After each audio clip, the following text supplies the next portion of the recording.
Job সন্ধান চ্যানেলটি subscribe করে রাখুন। আপার প্রাইমারি নিয়োগের আরও অনেক ইম্পর্টেন্ট ভিডিও দেওয়া হবে এখানে। ভিডিওগুলো দেখার জন্য চ্যানেলটা অবশ্যই সাবস্ক্রাইব করে রাখুন। আরও অনেক গভর্নমেন্ট জবের সন্ধান পেতে সাবস্ক্রাইব করুন আর পাশে থাকা বেল বাটনটিও প্রেস করে রাখুন।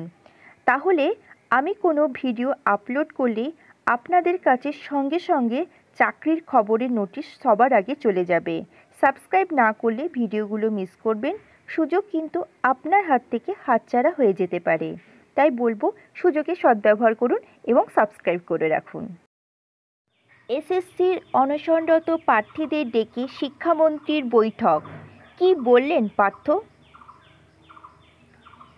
কলকাতায় এই নিয়ে তৃতীয়বার শিক্ষামন্ত্রীর সঙ্গে দেখা করে নিজেদের দাবি দাওয়া তুলে ধরলেন অনশনরত চাকরি প্রার্থীদের প্রতিনিধি দল।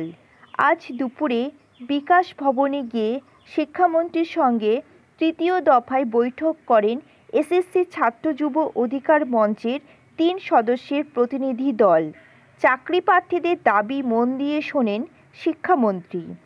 সমস্যা সমাধানে বেশ কিছু আশ্বাসও দেন তিনি। এদিন চাকরি প্রার্থীদের দাবি মেটাতে রাজ্যের তরফে উদ্যোগী ভূমিকা নেওয়ার আশ্বাসও দেন তিনি। তবে ভোটের কারণে কোনো ঘোষণা আপাতত করা যাচ্ছে না। ভোট মিটলে দ্রুত বিষয়টি সমাধান হওয়ার ইঙ্গিতও মিলেছে বলে বিকাশ ভবন সূত্রের খবর। সমস্যা সমাধানে ইঙ্গিত পাওয়া গেলেও এখনই কি উঠছে অনশন? চাকরি প্রার্থী রাকেশ প্রামাণিক জানিয়েছেন, আমরা সবার সঙ্গে আলোচনায় বসে পরবর্তী সিদ্ধান্ত নেব, কিন্তু এখনই অনশন উঠছে না।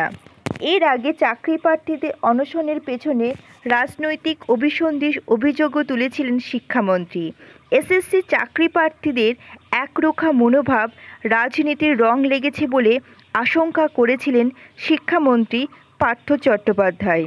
রাজনীতির রং নয়, সরকারের নজর কাড়তেই এবার অনশনের সিদ্ধান্ত নিয়েছেন তারা। সংবাদ মাধ্যমে শিক্ষামন্ত্রী সাফ জানিয়ে দেন, অনশনের পেছনে কলকাঠি নাড়ছে রাজনৈতিক আলোচনার পরও ওরা অনশন করে। আমি কি করতে পারি বলুন?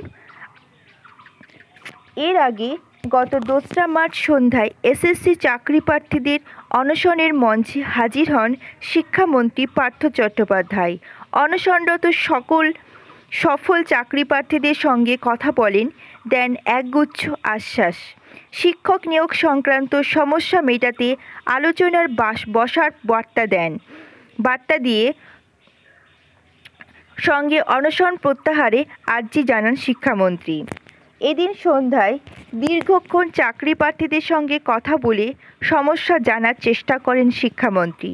সমস্যা সমাধানের আশ্বাস দিয়ে শিক্ষামন্ত্রী জানান, তোমরা বিকাশ ভবনে আসো, ওখানে তোমাদের সঙ্গে কথা বলবো। এখন তোমরা অনশন তুলে নাও। জবাবে চাকরি প্রার্থীরা সিট আপডেটের দাবি জানান। শিক্ষামন্ত্রী সাফ জানিয়ে দেন, সিট আপডেট সম্ভব নয়, তবে চাকরি প্রার্থীদের সমস্যা সমাধান করা হবে বলেও আশ্বাস দেন শিক্ষামন্ত্রী। পরে সাংবাদিকের সামনে শিক্ষামন্ত্রী বলেন, অনশনকারীদের সঙ্গে দেখা হলো, ওদের অনশন তুলে নেওয়ার কথা বললাম। আসলে মুখ্যমন্ত্রী নিজেও ওদের এই অনশনে খুব চিন্তিত। ওদের মঙ্গলবার আসতে বলেছি, তারপর দেখি কি করা যায়, কিন্তু অকৃতকার্যকে তো আর কৃতকার্য করতে পারবো না।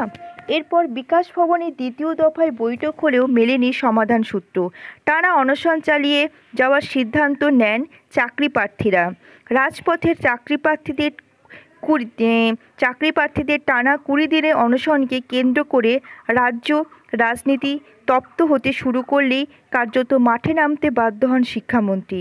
চাকরি প্রার্থীদের ডেকে মঙ্গলবার ঘণ্টাখানেক বৈঠক করেন শিক্ষামন্ত্রী। সমস্যা সমাধানে দ্রুত ব্যবস্থা নেওয়ার ইঙ্গিতও দেন তিনি।